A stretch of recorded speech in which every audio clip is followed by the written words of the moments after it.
दोस्तों, आपने कभी सोचा है कि आम लोगों का अंतिम संस्कार अग्नि द्वारा किया जाता है, लेकिन कई संतों, महात्माओं और योगियों को दफनाया जाता है। आखिर इसके पीछे कारण क्या है?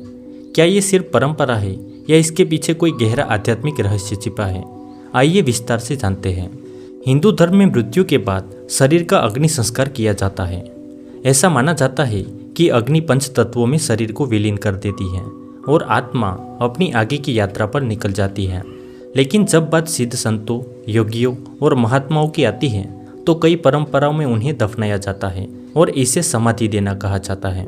मान्यता है कि सच्चे संत जीवन पर कठोर तपस्या, ध्यान और योग साधना के माध्यम से अपने शरीर और मन को शुद्ध कर लेते हैं। कहा जाता है कि ऐसे संतों का शरीर साधारण शरीर नहीं रह जाता, बल्कि उसमें आध्यात्मिक ऊर्जा का संचार हो जाता है।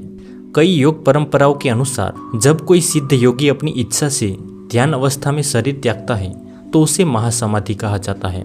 ऐसे संतों के शरीर को जलने के बजाय भूमि में स्थापित किया जाता है और उस स्थान पर समाधि बनाई जाती है।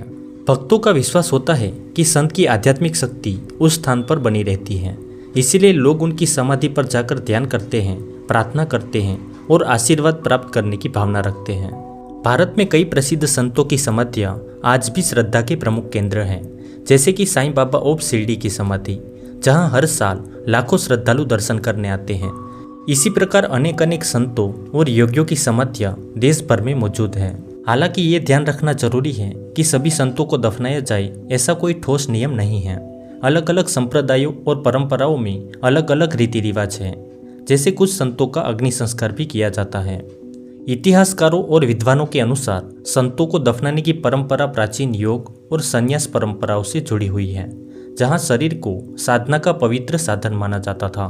तो दोस्तों, संतों को दफनाने के पीछे मुख्य कारण ये माना जाता है कि उन्होंने उच्च आध्यात्मिक अवस्था प्राप्त कर ली होती है और उनके शरीर को सम्मानपूर्वक समाधि देकर संरक्षित किया जाता है।